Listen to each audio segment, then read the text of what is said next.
안녕하세요, 이호진 변호사입니다. 오늘은 밖에서 한번 촬영을 해보고 있습니다. 지금 약간 좀 저녁 때가 시작되려는 시간이라 약간 어스름이 깔리고 있는데 불이 거의 다 켜져 있죠.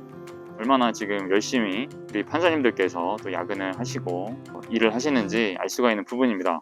오늘은 어떤 이야기를 해보려고 하냐면 중학생이 차량을 절도해서, 예전에 보면 무슨 고급 승용차를 절도해서 서울에서 전주까지 갔다가 붙잡히고, GTA라는 게임 혹시 아시는지 모르겠는데 그 게임 속에서 다니면서 차량을 절도하기도 하고 차량을 빼앗아 운전하기도 하고 총도 쏘고 그런 게임이 있었어요. 한때 좀 유행을 했었습니다. 현실과 그 게임 속 실제를 좀 착각해서 게임에서 했던 행동들을 실제에서도 하고 이러한 것들이 참 많이 있어요. 또 우리 청소년들 오토바이 참 좋아하잖아요. 학생들이 많이 저지르는 오토바이나 자동차 절도, 그 다음에 무면허 운전에 대해서 한번 이야기해 보려고 합니다.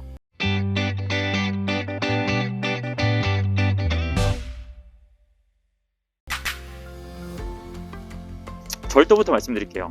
이제 사용절도라는 게 있습니다. 요거를 썼다가 내가 다시 갖다 놔야 되겠다, 요런 행위들도 있는데, 그걸 이제 법률적인 용어로 좀 어렵게 얘기하면 불법 영득 의사가 있었는지 없었는지에 따라서 절도인지 사용절도인지 이렇게 나눈 부분이 있는데, 대부분 다 절도가 된다고 보시면 됩니다. 대부분 행위 태양들을 보면 혼자 하는 경우가 많이 없어요. 친구들이랑 같이 합니다. 문제가 한쪽은 이쪽에서 망을 보고, 한쪽은 여기서 이제 자물쇠를 따거나 이렇게 책받치 같은 거 있어요. 이런 거 넣어가지고 차 문 열려고 집어넣고 있고, 그러면 이게 혼자 절도가 하면 그냥 절도인데, 여러 친구들이 같이 하면, 공모해서 하면 이게 또 특수절도가 됩니다. 2인 이상이 합동하여 타인의 재물을 절취한 자는 전항의 형과 같다 라고 해서 특수절도 이렇게 돼 있고, 1년 이상 10년 이하의 징역에 처한다 이렇게 돼 있어요.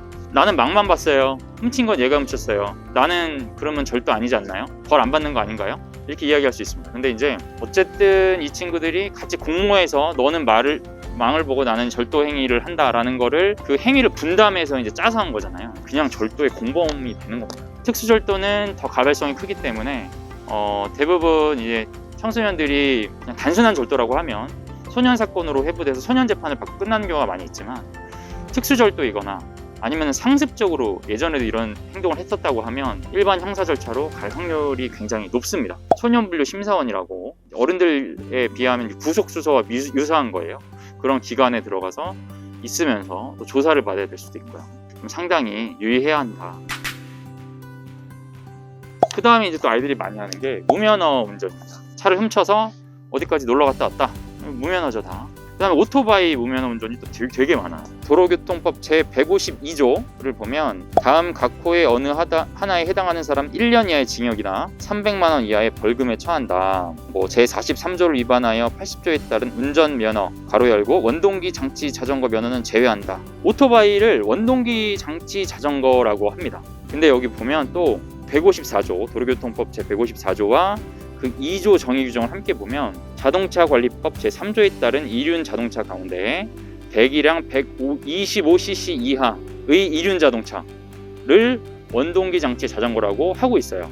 125cc 배기량 이상이면은 원동기 장치 자전거로 안 보고, 그러한 자동차나 아니면은 보통 자동차는 125cc가 없겠죠. 오토바이를 운전하면은 152조에 따라가는 거고, 125cc 이하면은 밑에 이제 154조가 있거든요. 30만 원 이하의 벌금이나 구류에 처한다라는 154조 조문이 있어요. 여기에 이제 걸리는 겁니다.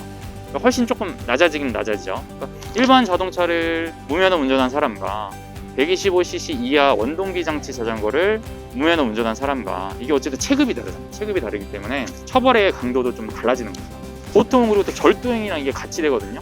내가 운전면허도 없으면서 멋있는 오토바이 훔쳐서 그거 타고 다니는 거예요. 그럼 이제 절도랑 무면허 운전까지 이제 같이 두 가지 범죄가 동시에 되는 거죠. 이걸 실체적 경합이라고 하는데, 각각 행위가 다 범죄 행위가 되는 겁니다. 이런 경합법인 경우에는 더 강하게 처벌하게 되고, 촉법 소년이 아니라면 일반 형사 재판을 받을 수도 있습니다.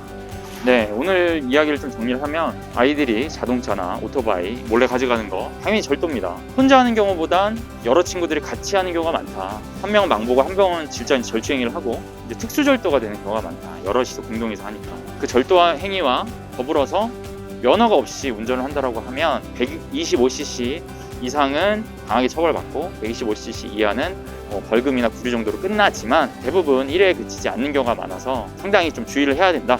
이 정도로 정리를 하면 될 것 같습니다. 오늘 여기까지 하도록 하겠습니다. 감사합니다.